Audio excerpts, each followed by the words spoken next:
pour cette journée commémorative de notre indépendance du Congo-Brazzaville. Je voudrais premièrement saluer les artisans qui ont permis l'aboutissement de cette cause historique. Une pensée particulière à l'abbé Fulbert Youlou et aussi à André Malraux, le ministre de la Culture français et donc envoyé particulier du général Charles de Gaulle. En cette journée, en ce dimanche du 15 août 1960, l'abbé Fulbert Youlou avait eu un mot, un discours. Et dans le discours, il avait averti que la fête de l'indépendance était une fête de famille. Aujourd'hui, 57 ans après, jour pour jour, pourrions-nous en dire autant? Je vous laisse donc au soin de vos analyses par rapport à cela. La crise politique, quelle est sa racine? Comment elle se manifeste? Quel projet pour l'opposition pour essayer de la contenir et de l'éradiquer? La politique, c'est quoi déjà? La politique, dans son sens large, celui du civilité ou du politikos en grec, est un cadre général dans lequel un État est dirigé par son dirigeant. En d'autres termes, la politique couvre tout ce qui a attrait au gouvernement, c'est-à-dire avoir l'art et la manière de diriger, l'organisation des pouvoirs, n'est-ce pas, la conduite des affaires publiques. En conséquence, quand il y a crise, il y a carence de la politique. La crise politique entraîne un pays dans une déchéance, n'est-ce pas, dans une crise qui englobe tous les critères, n'est-ce pas, de la République. Dans son histoire, le Congo a connu quelques soubresauts politiques, comme la révolution des 3 journées, les 3 glorieuses, 13, 14, 15, 1960, qui a sonné le glas, n'est-ce pas, de la présidence de l'abbé Fulbert Youlou.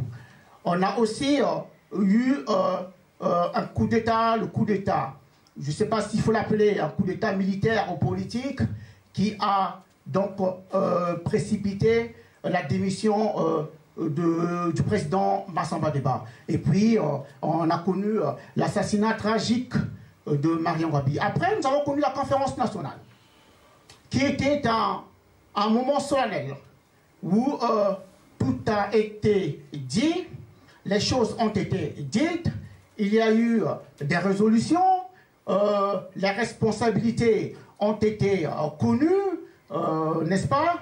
Et puis il y a eu, donc voilà, lavement ou lavage des mains, ça a été tout oublié, donc on passe à une nouvelle étape de la vie. On a connu une période transitoire, et après des élections démocratiques, avec le professeur Pascal Lissouba, 5 années après, on a eu une crise. C'est là la racine de la crise.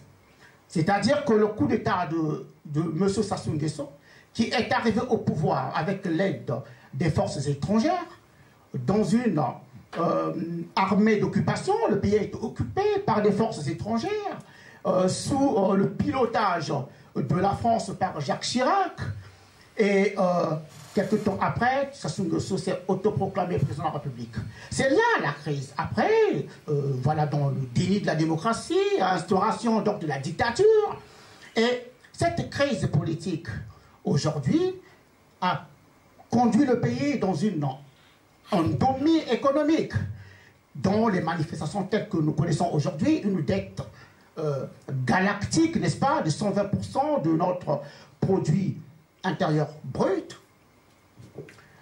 les grèves incessantes, récurrentes, parce que les salaires restent impayés, les grèves ici et là, le déni donc du respect des lois internationales.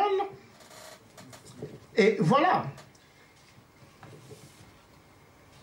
Voilà la vraie crise, la vraie raison de la crise économique. Cette crise qui se perpétue de génération en génération, année après année, entraîne ainsi le Congo dans un chaos total. Des gestions calamiteuses de l'administration du pays. On va dire une surcharge, n'est-ce pas, des prisonniers politiques, n'est-ce pas? Arrestation barbare des citoyens, des conditions inhumaines des détenus politiques, le non-respect des règles de droit. Cette crise est donc la somme des mauvais choix politiques de M. Sassou Nguesso. Chers amis, distingués invités, cette crise qui se télescope dans toutes les artères de la politique congolaise. L'opposition doit en prendre compte pour reformuler une politique, pour combattre coûte que coûte cette façon de faire de la politique, qui nous condamne tous. Qui nous condamne tous. Aujourd'hui, on doit se remettre en question comment faire. Est-ce que nous avons des armes? Est-ce que les partis de l'opposition qui sont au niveau local, qui sont au niveau national, ne peuvent pas, n'est-ce pas, avoir un cadre de travail commun pour essayer d'avoir une stratégie commune?